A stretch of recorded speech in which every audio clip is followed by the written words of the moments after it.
Salve, queridos, como estão vocês? Espero que todos estejam bem. Espero também que vocês estejam conseguindo manter uma rotina de estudos, disciplina, mesmo nesse período excepcional de suspensão de aulas presenciais. Eu sei que é tudo mais difícil quando a gente está em casa. A cama parece muito atraente, né, durante o dia para tirar aquela soneca, acordar mais tarde, enfim. E aí a gente acaba se enrolando nos estudos. Então espero que essas primeiras semanas tenham servido para você começar a adquirir essa rotina de estudos em casa, né? E, como prometido, estou aqui para trazer matéria nova. Nestes vídeos a gente vai abordar as aulas 13, 14 e 15. Nós vamos falar de fronteiras, especificamente das fronteiras do Brasil. Vocês vão ver que são 3 aulas muito simples. Na verdade, a mensagem que eu vou passar é muito simples. Eu vou tentar fazer um vídeo sucinto na medida do possível. Vocês estão me conhecendo agora, vocês sabem que a síntese não é o meu forte, mas é porque eu gosto de trazer detalhes, eu gosto de explicar as coisas, a relação das coisas, enfim. Mas vocês vão ver que a coisa é muito simples. Antes de eu entrar em cheio no conteúdo, eu quero dar 2 recadinhos para vocês aqui, pessoal. Deixa eu só mudar minha tela aqui, vamos lá. O primeiro recadinho que eu quero mandar para vocês é que consegui hoje e consegui na semana passada gravar vídeos para vocês, né? Fazer revisão ou apresentar matéria na forma de vídeos com apresentação de PowerPoint, recursos visuais como, por exemplo, esse que eu estou passando aí na tela de vocês agora. Mas infelizmente não é sempre que eu vou conseguir. Vai ter semanas, e vocês já devem estar percebendo isso com os outros professores também, vai ter semanas em que, ao invés de um vídeo, eu só vou poder mandar para vocês um roteiro de estudos, listas de exercícios, indicação de leituras para vocês realizarem de forma autônoma. Isso é porque, infelizmente, nem sempre teremos, nós professores, tempo hábil para a gente conseguir fazer um vídeo, né, bem feito para cada turma. Realmente é muito complicado, vai muito tempo mesmo, pessoal. Mas por sorte, até o momento estou conseguindo, né? Espero fazer o maior número possível de vídeos, mas tá avisado aí para vocês não estranharem futuramente. Outro recadinho. Por mais que toda semana, de semana para semana, perdão, o modelo da aula varie, né? Mesmo assim, independentemente, toda terça-feira eu vou estar lá no Google Hangouts, ao vivo, nos 3 primeiros horários da manhã.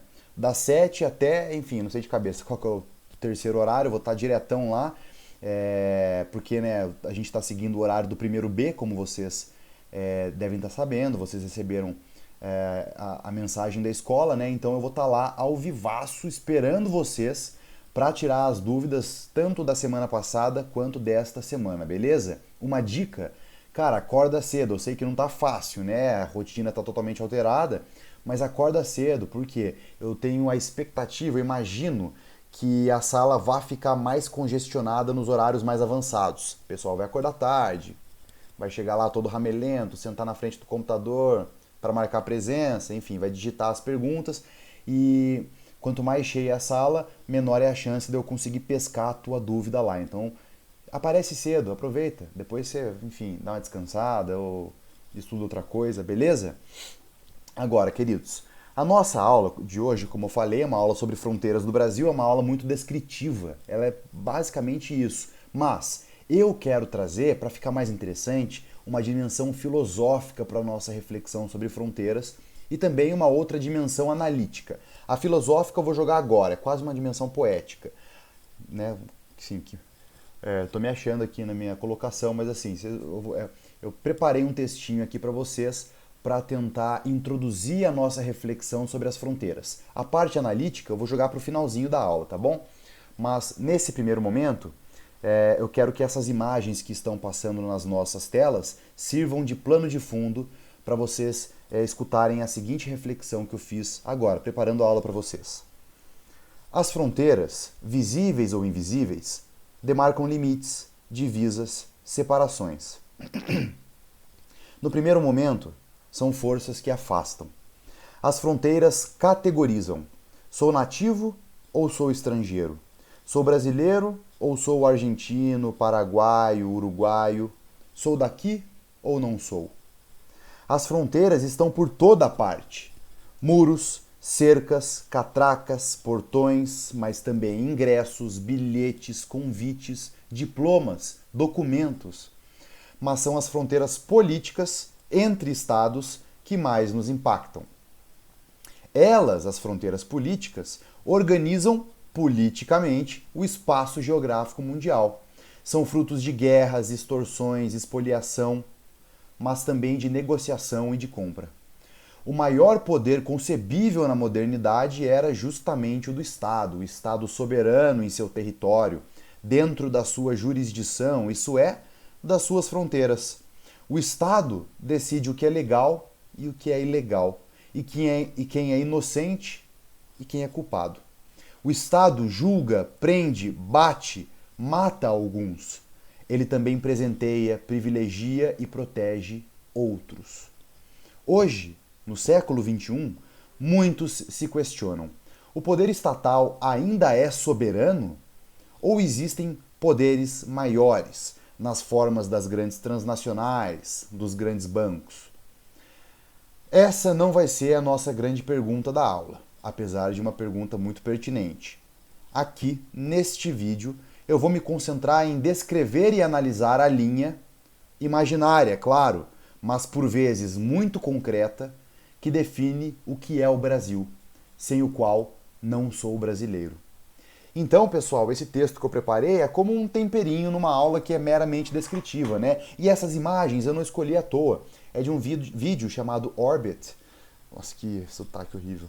Mas que é muito conhecido no YouTube.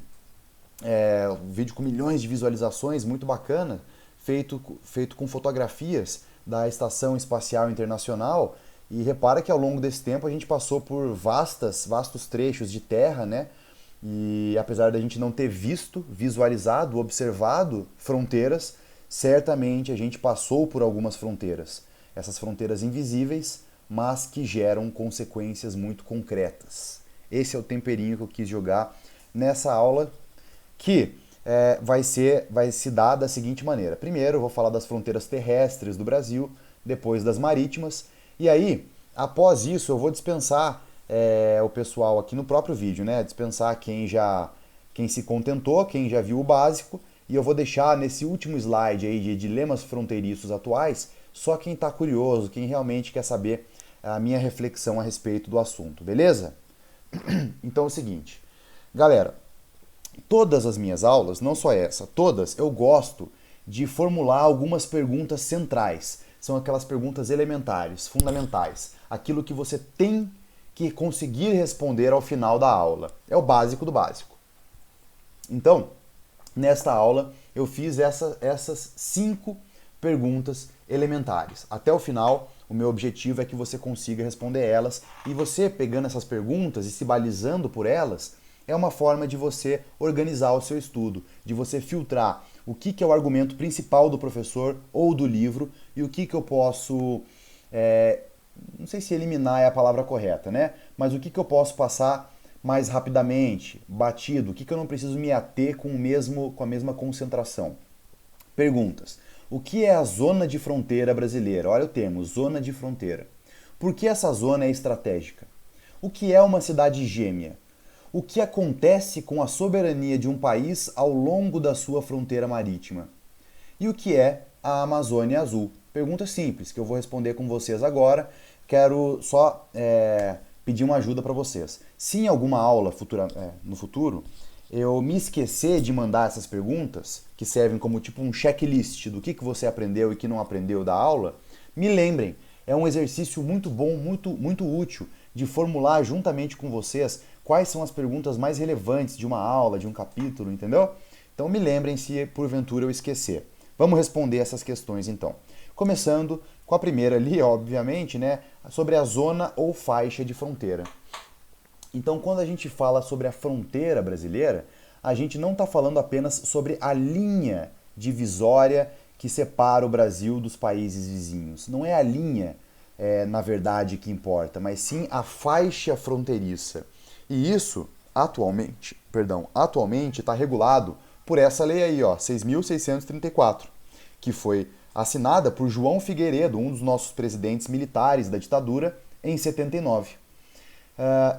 E eu peguei um trechinho aí, o artigo 1º dessa lei é muito interessante, porque ela fala o seguinte, ó: é considerada área indispensável à segurança nacional, grifei o termo, a faixa interna de 150 quilômetros de largura, paralela à linha divisória terrestre do território nacional. Essa é a faixa de fronteira. Então, para a segurança nacional, o presidente, naquela época, ele pegou uma faixa maior do que apenas a linha divisória, do que a fronteira em si, para servir como uma zona de amortecimento, é um colchão que protege o interior do Brasil. Pensa, por exemplo, no caso limite de uma guerra, de uma invasão estrangeira. Você tendo toda essa área de respiro, fica muito mais fácil você administrar a situação, você gerenciar os recursos militares, enfim, o território. Deu para entender qual que é a sacada? Então, para a segurança nacional, existe essa faixa fronteiriça e vamos ver um pouquinho do artigo 2º. Aqui o artigo 2º eu escrevi com as minhas palavras, porque é um artigo muito grande, mas repara que para garantir a segurança nacional, o presidente definiu que ali, ó, nesse território, nessa zona fronteiriça, é proibido, a não ser quando o Estado permitir, você ceder terras públicas para qualquer pessoa, construir pontes, minerar, qualquer tipo de minerar, por exemplo, metais, né, minérios metálicos ou minérios não metálicos como petróleo, não pode, a não ser com aval do Estado, dar a propriedade de terras a estrangeiro, enfim, serve como uma zona de segurança do Brasil, é uma faixa que serve para garantir o interior, essa é a zona fronteiriça. Agora, repara, primeiro tópico que eu estou colocando aqui, ó, repara que não é uma invenção do Figueiredo, não é uma invenção da ditadura brasileira. Todos os estados se preocupam com a sua fronteira. E no Brasil isso começou mais definitivamente no período imperial, com Dom Pedro II. Dom Pedro já tinha decretado que uma faixa de 66 quilômetros da fronteira também serviria como linha fronteiriça. Ao longo dos séculos isso foi mudando. E agora a gente tem 150 quilômetros, né? Inclusive adaptando para as tecnologias de hoje, né? 66 quilômetros era uma distância que hoje em dia você cobre de carro ou de avião em tempo nenhum praticamente, né? Então foi uma adaptação. Agora, resumindo, as fronteiras, a fronteira em si do Brasil, o limite do país, do nosso território, a sua interface com os demais países. Vamos ver o que há de mais relevante. Primeiro lugar, é gigantesco, pessoal, é muito difícil da gente fiscalizar, vigiar a nossa fronteira porque são mais de 15 mil quilômetros de extensão. É mais do que se você ligar o extremo sul da América ao extremo norte do nosso continente em linha reta, que dá 14 mil quilômetros. É mais de 1.000 quilômetros além dessa distância entre extremo sul e extremo norte do nosso continente. Olha só que absurdo. Apesar de ser uma extensão extremamente grande, né, muito considerável, nós temos apenas 10% da população brasileira nesta faixa aqui em verde, que dá mais ou menos 25% do território brasileiro. Apenas 10% da população brasileira, ou seja, uma baixa densidade demográfica, né? Nós sabemos que a densidade demográfica brasileira é maior no litoral, certo? A gente faz fronteira com 9 países latino-americanos e um departamento ultramarino francês. São 10 países. O que eu quis dizer aqui é o seguinte, são 9 países soberanos sul-americanos e um que é um departamento da França, é parte do território da França, é parte da República Francesa, só não é parte da área contígua francesa, ou seja, é um território ultramarino avançado. Então o Brasil, acreditem se quiser, cara, faz fronteira com a União Europeia. Nós fazemos fronteira com um território francês e a Guiana Francesa, é legal notar que é o ponto mais distante da União Europeia. E ao longo dessa imensa fronteira brasileira são 588 municípios. Só que 28 deles são de especial interesse para a gente, porque eles compõem cidades gêmeas, como essa da foto aqui, ou essas duas da foto. De um lado, do lado brasileiro, na foto nós temos Ponta Porã, no Paraná. De outro lado nós temos Pedro Juan Caballero, no Paraguai. O Paraná, que é um estado com várias cidades gêmeas. E o que significa isso, pessoal? Uma cidade ou duas cidades gêmeas são cidades muito integradas, muito conectadas, muito próximas, não só geograficamente, mas também próximas econômica, culturalmente. São cidades que vivem uma em função da outra, apesar de estarem em países diferentes. Então, entre elas passa uma divisa internacional. Por isso que eu escrevi uma unidade, dois países. Mal comparando, óbvio, é como se passasse uma fronteira internacional entre Taubaté e Pindamonhangaba, por exemplo, que são cidades muito integradas, muita gente mora em um e trabalha em outro. A mesma coisa acontece nas cidades gêmeas brasileiras, né? Nós temos cidades gêmeas que são brasileiras e uruguaias, ou Brasil-Paraguai, Brasil-Argentina, Brasil-Peru, Brasil-Bolívia. Coloquei aqui também nessa apresentação, meus queridos, um trechinho de um texto que eu acho muito bacana. Se você escutou o que eu falei e ficou curioso, dá um pause aí e leia com atenção. Ou se você escutou o que eu falei e não entendeu direito, também dá um pause. Mas o que eu grifei desse texto é justamente que são cidades em países distintos, mas que por estarem muito próximos, acabam funcionando como uma unidade geográfica. Cidades gêmeas, por isso, nesse aspecto. Beleza, queridos? Agora, o que é mais interessante também a gente notar a respeito dessas cidades gêmeas? De uma forma geral, você tem um aglomerado de cidades gêmeas no norte do país e um outro muito maior no centro-sul, do Mato Grosso do Sul até o Rio Grande do Sul. No norte, elas são operacionalizadas, né? Elas são a formação das cidades gêmeas vem muito mais por conta do povoamento indígena dali. Então você tem populações indígenas espalhadas por áreas que muitas vezes abarcam trechos dos países vizinhos, principalmente Peru, Bolívia e também aqui na Venezuela nós temos em Pacaraima um trecho muito importante. Já no Centro-Sul não tem a ver com a população indígena, tem a ver com colonos agrícolas que foram, desde o século XIX, marchando para o oeste, para o interior do Brasil, para ter um acesso à terra, para poder plantar na sua própria terra, né? Abrir um pedacinho de terra lá para eles, e com o passar das gerações eles foram chegando cada vez mais próximo das fronteiras. Acontece inclusive de brasileiros irem para Paraguai e Argentina para pegarem terras lá também, né, no último século. E toda essa dinâmica cria cidades gêmeas fronteiriças. Só que né, não é porque vocês estão vendo aqui um monte de pontinho, principalmente no Centro-Sul, que significa que é onde a população brasileira realmente está concentrada. Como eu já falei neste vídeo, não é. A zona fronteiriça brasileira ela apresenta uma baixa densidade demográfica, ou seja, uma pequena concentração de pessoas por unidade de área.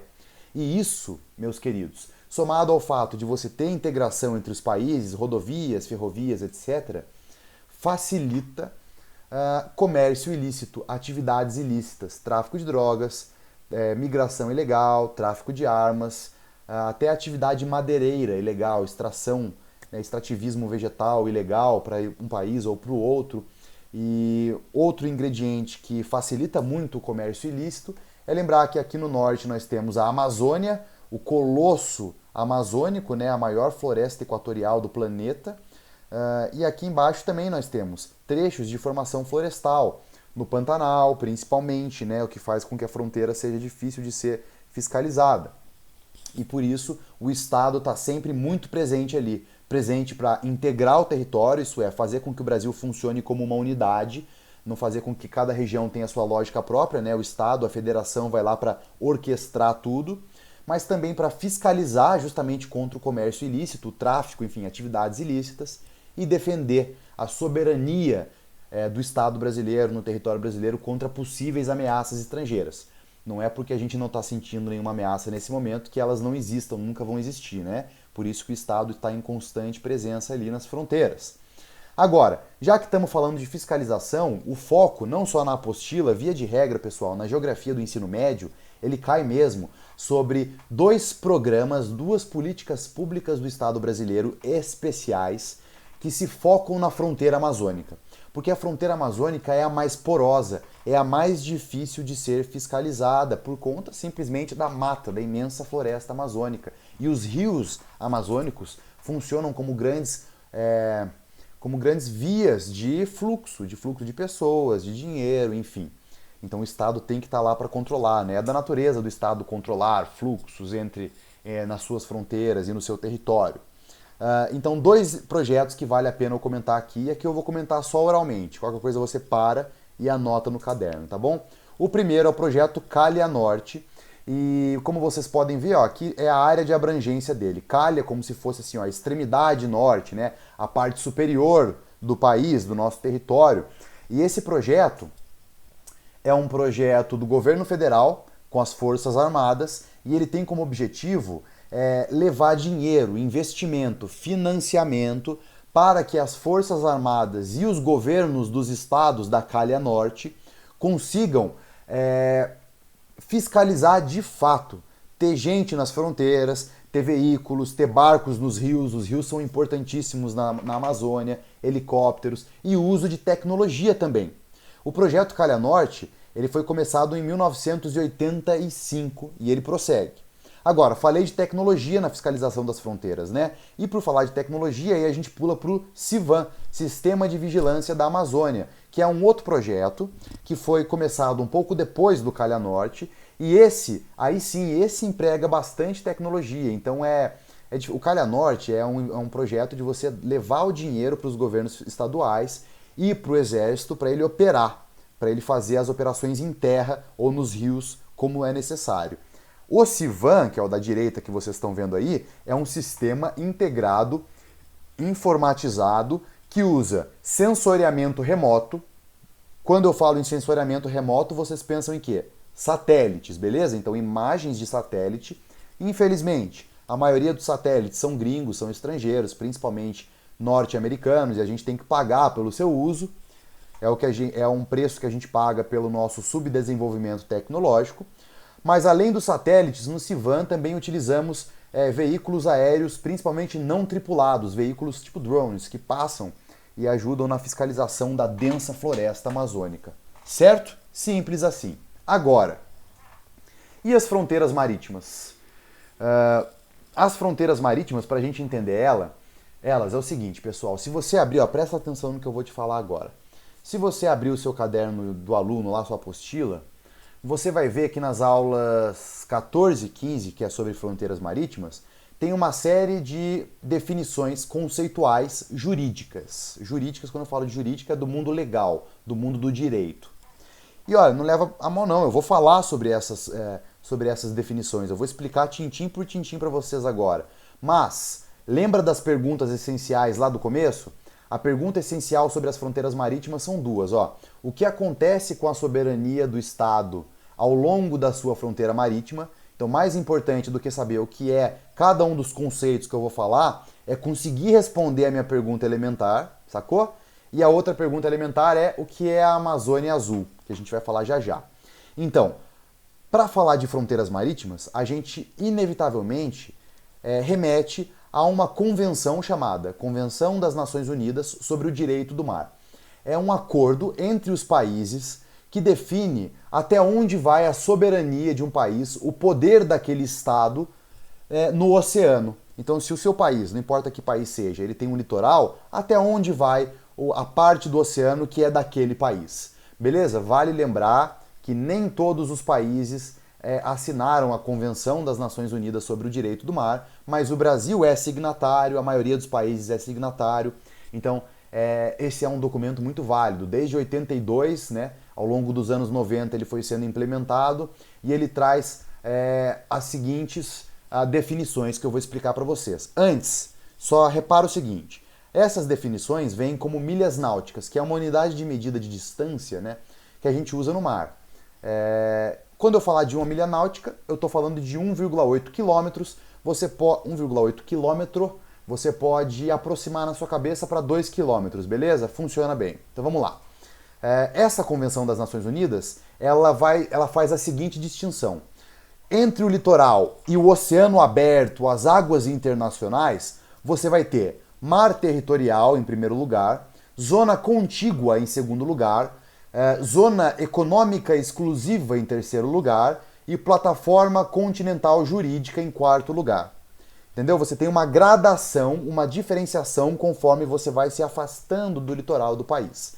A primeira categoria é o mar territorial e ele mede 12 milhas náuticas. Faça a conta na cabeça de vocês, vai dar uns 20 quilômetros. Então, do litoral, da praia, 20 quilômetros para dentro, você tem o mar territorial, que é o seguinte. Aquilo ali, o mar territorial, é soberania total do país, é parte do território do país 100%. Então 20 quilômetros de faixa oceânica é Brasil, cara. Aquilo ali, ó, vale todas as regras do Brasil, todas as leis. O presidente do Brasil é presidente lá nessas 20, até 20 quilômetros para dentro do mar, ele que manda. A Marinha também, ela tem total, é autoridade ali. Os barcos pesqueiros brasileiros, desde que regulamentados direitinho, né, podem pescar, nós podemos extrair recursos minerais do chão, enfim, tudo. É nosso território. Mais 12 milhas náuticas além do mar territorial, nós temos a chamada zona contígua ou zona adjacente. E é como se fosse a zona fronteiriça. Lembra que eu falei da zona fronteiriça na fronteira territorial? Que é uma zona que vai acolchoar e proteger o interior? Pois bem, a zona contígua é a mesma coisa, ela é uma zona que vai justamente acolchoar, proteger, vai dar um espaço, uma margem para a Marinha Brasileira trabalhar. Então são mais 20 quilômetros, mais 12 milhas náuticas para a nossa Marinha fiscalizar. Fiscalizar, por exemplo, navio de pesca ilegal, migrante ilegal, barco com drogas ou armamento irregular, etc, etc. Beleza? Essa é a zona contígua. É tipo mar territorial. Não é o mar territorial, mas é uma zona em que a Marinha Brasileira pode fiscalizar e pode repreender. Então, é como se fosse uma transição entre o mar territorial e a zona econômica exclusiva, que é uma área muito maior daí. A zona econômica exclusiva vai até 200 milhas náuticas, multiplica por quase 2 aí, dá uns 370, 80 km, é muita coisa, né, pessoal? Para dentro do oceano. Ali na zona econômica exclusiva, você já não tem mais mar territorial, o país não é mais 100% dono daquele pedaço, mas o país pode pode explorar economicamente aquele trecho, sem restrições. Pode pescar, minerar, pode navegar. Quando eu falo navegar, pessoal, é porque é o seguinte, uma forma muito econômica de você transportar mercadoria por um país que tem um litoral muito grande é a tal da cabotagem. Vocês conhecem? A navegação de cabotagem é muito importante. É tipo assim, ao invés de você colocar a mercadoria num caminhão ou num trem, você coloca ele num navio, o navio gigantesco vai ficar navegando perto do litoral e aí ele aporta em outro porto lá e pronto, ele, enfim, transportou a mercadoria, né? Então, na zona econômica exclusiva, o país não é dono, não é soberano ali, mas ele pode explorar, certo? A partir dessas 200 milhas náuticas até 350, você tem a chamada plataforma continental jurídica, que é a última fronteira oceânica.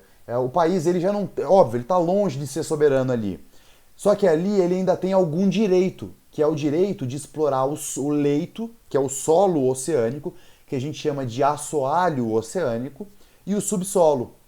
Então, por exemplo, o Brasil está há algum tempo estudando a possibilidade de extrair petróleo não só na zona econômica exclusiva, como já faz, mas também na plataforma continental jurídica, lá para frente, tipo assim, coisa de 500, 600 quilômetros para dentro do oceano, entendeu?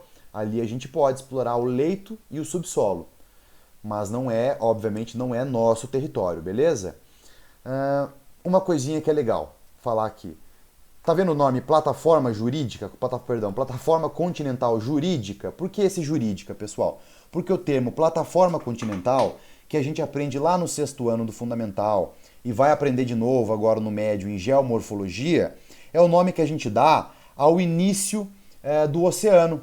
Né? A praia, né, os primeiros quilômetros de oceano, que é a transição entre o oceano aberto e o continente, onde você ainda tem uma crosta continental, aquilo é chamada plataforma continental.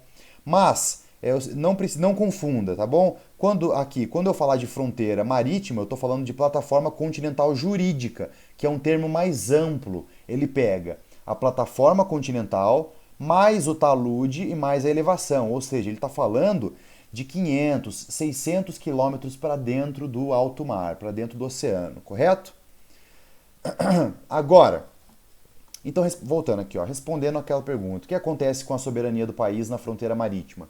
Ela vai diminuindo conforme você afasta do litoral. É isso, pessoal. Pô, professor, você falou de vários conceitos, é difícil decorar, precisa? Olha, para a prova, claro, precisa, é importante. O livro não está te dando de graça, não é para te encher o saco, te pentelhar. Serve para vocês decifrarem o mundo que vocês vivem, cara. Vocês são adolescentes agora, eu tenho certeza que a cada dia, a cada semana que passa, cada vez mais vocês estão envolvidos com a política, com a realidade do seu país, do seu planeta, com aspectos culturais, sociais, enfim. E a geografia está aí para te municiar, para dar munição para você entender e interpretar. Então isso aí serve para você decifrar sobre as fronteiras que nos separam do resto da humanidade, que organiza o espaço geográfico. Mas respondendo a resposta essencial, né? Porque é o que a escola vai te dar para o resto da vida. Porque depois que você sair do ensino médio, você vai esquecer isso em algum momento. Infelizmente, é normal. Mas as perguntas essenciais são aquelas que eu quero que vocês carreguem para a vida, ok? Por fim, Amazônia Azul. O que é isso, meus queridos? A Marinha considera que nós, brasileiros, temos 5,7 milhões de quilômetros quadrados de algo chamado Amazônia Azul. O livro está considerando um valor bem menor, né, perdão. 4,5 milhões de quilômetros quadrados, ou seja, bem menos aqui do que esses 5,7. Mas saibam que o conceito do que é a Amazônia Azul não muda entre o livro e a Marinha Brasileira. A Amazônia Azul é toda a área oceânica toda a nossa região fronteiriça oceânica, ou seja, é o nosso mar territorial com zona contígua, é a zona econômica exclusiva e a nossa plataforma continental jurídica. E por que se chama Amazônia Azul e não fronteira marítima, professor? Porque a Amazônia Azul é o nome que o nosso Estado brasileiro, que a Marinha Brasileira também fortalece, eles deram esse nome como uma jogada de marketing para esclarecer, para tornar público como existe uma imensa riqueza biológica e econômica na Amazônia Azul. Então, assim como a Amazônia Verde continental, você tem uma baita de uma biodiversidade na Amazônia Azul e também uma baita de uma riqueza, galera, riqueza mesmo. Saiba que é na Amazônia Azul, que é ali na nossa, principalmente na zona econômica exclusiva, que nós temos a maior parte do nosso petróleo, quase todo o nosso petróleo brasileiro, 80% do nosso gás natural, então também quase todo o nosso gás natural, e 45% do nosso pescado, dos peixes que consumimos. Aliás, o pré-sal fica justamente na Amazônia Azul, né? É a nossa maior reserva, ou melhor dizendo, vou reformular. É no pré-sal que ficam as nossas maiores reservas de combustíveis, né? Elas estão a mais de 150 milhas náuticas. Então, voltando aqui, estão na nossa zona econômica exclusiva, muito petróleo no Oceano Atlântico, e o Brasil depende da soberania sobre a Amazônia Azul para explorar esse petróleo. Agora, queridos, eu já falei de fronteiras, já cheguei ao fim das aulas. Você que já cansou de mim, pode desligar o vídeo, você está liberado, o básico já foi dado. Você que ainda tem um pouco de saco, acompanha o seguinte, queridos. Essa aula eu sei que ela é só descritiva, né? Na apostila é só para descrever, para você entender qual que é a fronteira brasileira. Agora, as fronteiras, quando a gente pensa a respeito, a gente acaba chegando em alguns dilemas, principalmente nos dias de hoje. Por quê? Porque há décadas e décadas, nós humanidade, nós estamos passando por um processo que, grosso modo, podemos chamar de globalização, né? Quando tivermos aula, principalmente no segundo ano, eu gosto muito de dar essas aulas, mas vocês só vão ver isso no segundo ano com, provavelmente, outro professor, né? Deve ser o Lucas, ou enfim. Neste ano é o Lucas, né? Só que tenho pretensões de reutilizar esse vídeo que eu estou gravando agora no futuro, então quando eu dou nomes eu acabo datando demais o vídeo. Então é possível que vocês vejam mais para frente esse fenômeno da globalização com muito mais detalhe, muito mais riqueza, mas saibam que estamos passando por ele há décadas e ele pressupõe uma abertura de fronteiras, uma porosidade, uma flexibilização das fronteiras, de forma que as pessoas conseguem fluir mais livremente, não 100% livres, né? A gente sabe que as fronteiras elas são seletivas, os mais pobres sempre são barrados, enfim, você tem, como eu falei no meu texto introdutório, né? Os estados escolhem quem eles querem, quem eles não querem, quem é legal e quem é ilegal. Mas a globalização sempre tem empurrado os estados no último século a abrir as fronteiras para integrar economicamente, politicamente, culturalmente. Mas, nos últimos tempos, nos últimos poucos anos, nessa última década agora nossa, né, que está findando agora, a gente tem visto o surgimento de políticos conservadores que estão falando muito contra a abertura de fronteiras, contra a imigração, contra a chegada de empresas estrangeiras, contra elementos culturais que a gente tem recebido do estrangeiro, que tem vinculado as crises econômicas a uma certa crise moral da sociedade que é provocada pela abertura ao estrangeiro. E alguns exemplos desses líderes são Donald Trump nos Estados Unidos, Boris Johnson no Reino Unido, nós temos também o cara da Hungria lá, esse cara é famoso, como é o nome dele? Só um segundo, pessoal, sei que você vai ter paciência comigo.